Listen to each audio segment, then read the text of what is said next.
Hello, everybody. Can you hear me? Okay. God, that's a big photograph. I'm delighted to be here today. My name is John Mulreid, and I work for National Broadband Ireland, and I'll get into that in a few minutes. And I really love standing in the spotlight and not being able to see the people that I'm speaking to. But I suppose what I'm here today to talk about is virtual reality and how I'm finding that it's transforming talent development. And talent development is just a fancy name for learning and development, training and development, whatever term you want to use. So we have, conscious we have 8 minutes, so I'm just going to go through some highlights of my experience with VR. I'll talk specifically about 2 different case studies in 2 different industries, so just give you an idea of the applications of it, and then I'll talk a little bit about the real benefits as well. I'll talk about why you would even bother considering this as a learning and development tool in your organization, and then I'll just share some final thoughts. Just before I do that, I read recently, I don't know why, I went down a rabbit hole of Googling about naps and power naps and just tried to figure out, what was the optimum time for a power nap. And I came across this thing called a tactical nap, which is actually something that soldiers do when they're on the battlefield. And the optimum time for a tactical nap was between 8 and 10 minutes. So you have a choice now. You can listen to me, or you can have a nice tactical nap. The other thing as well is that they recommended that before you have a tactical nap, you actually have caffeine. So the conditions are absolutely perfect for the audience at the moment, okay? So do the right thing. Okay, just a little bit about me and how I came to be here today. Born in 1982, which puts me in the category of a geriatric millennial, okay? So for anybody that's not familiar with that term, it means that I can appreciate a world before the internet, social media, and smart devices, and also TV remote controls, which I actually do believe in, and I don't want to disconnect from. My career started in 1999 in the insurance industry. I started working with FBD Insurance, fantastic Irish insurance company. They're still in operation today. And I spent the first 10 years of my career learning the business and understanding what insurance was all about and actually handling insurance claims. And then the final 10 years in FBD, I transitioned into learning and development and specifically human resources, but mainly in the L&D field, or talent development as we like to call it now. And then I suppose one of the highlights of my career was in 2019 when we picked up an award in partnership with Adaptive Training, who are here today, for the Immersive Sales Star program, which is case study number 1. And then in 2020, I went in a completely different direction and I joined the telecommunications industry.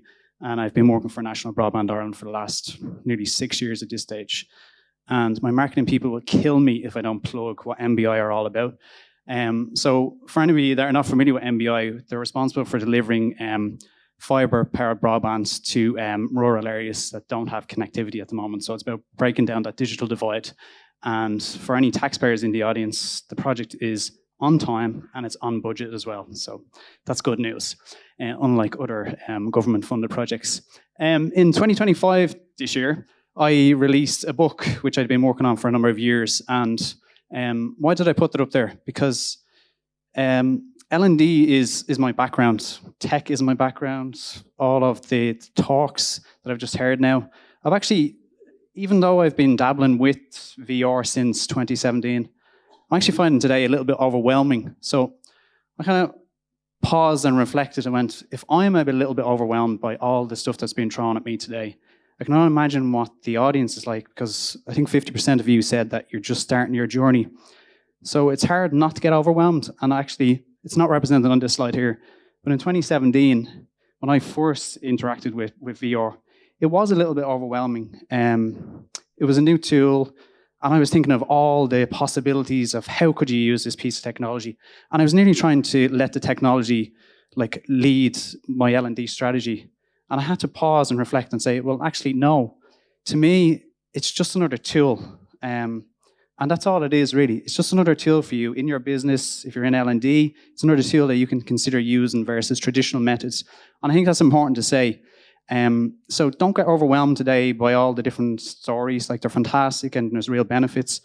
But it all just comes back to actually, what is the need within your industry, within your business, within your department, within your team? I think if you start with the need, and then you can decide, well, actually, is this the right tool to use? So that's very important. And that's something that I didn't really script today, but it just occurred to me as I was listening to all the talks. Okay. So this is case study number 1. It's just kind of a promo video that we took way back when in 2019. And this is called our immersive sales there. And essentially what happened here is we recorded a best practice sales call, an insurance sales call, and the individual put on a Oculus headset and they immersed themselves in the call center environment. And what they did is they listened to a best-in-class sales call that incorporated professionalism, product knowledge, it demonstrated empathy, and it also overcame objections to pricing objections, which I suppose is common in any sales call. And I suppose what we wanted to do there is we wanted consistency for new and existing employees when they were actually interacting with customers. And we wanted to improve the customer experience, and we wanted consistent messaging across the organization. And for new people, what we found was that typically it would take them 6 months to ramp up to the optimum level. And actually, by using this experience and using the headset as part of their initial training, we actually reduced that by up to 2 months. So it's a significant amount of time. And I think that's kind of echoed through all the presentations, that saving time is a real benefit when you actually use this tool in the right way. And I think that was further enforced then 3 years later. I read there recently in a 2022 PwC case study where they actually said that, it can accelerate learning by up to 4 times. So we definitely saw evidence of that in that case study. We use it to train existing employees as well. Oh, I'm way over time, so I'll move on. We did use it to train existing employees, and what we saw was that there was an increase of 5% in their renewal statistics as well. So real benefits both for existing and new employees. I'll just move on here. Case study number 2. Slightly different slant. This is a day in the life of a field engineer in National Broadband Ireland, and we've just launched this, and we intend to deploy this to multiple sites. And on the project, there's over 2,000 employees, and over 1,700 of them are actually contractors. So we intend to use this with our subcontractors and teach them best-in-class field engineering techniques, which include splicing, fusion splicing, mechanical splicing, and then something as simple as putting a harness on in the correct way. So really excited about that. It's just launched. We launched at our Health and Safety Week 2 weeks ago, and the feedback has been really positive. Okay, so why should you bother? Well, based on the 2 case studies I've just spoke to you about, the benefits that I've found there, that actually using VR as a learning tool, it improves retention of whatever you've taught the person. It enhances emotional connection with the actual piece of learning. You can use it in high-stakes scenarios because it's actually a safe place to be. It's scalable. You can use it across multiple sites, which reduces the need to travel, and also the reliance on your experts, such as the immersive sales there. That was their sales expert, and then Catalan, who's our expert field engineer then. And you get that consistency across multiple sites without having to send that person to multiple locations. I've seen evidence that it does accelerate learning and it improves retention as well. And in terms of cost, it may be a high investment initially, although I'm starting to question that now, because if you're able to use it at scale, actually over time, it could work out better value than more traditional methods. So it just depends on what you want to do, whether you want to record Star Wars or you want a version of Spaceballs. And also it's accessible. Yeah, it supports like the environment that we're in now. It's hybrid working and remote working. So they're just some of the benefits I've found. And let's not forget that it's actually a bit of fun, because in between all of these things, you get to use the headset and you get to use the fun apps as well. So, you can use it for various things as part of your well-being strategy, etc. But it's just a bit of fun, and it's different. So my final thoughts.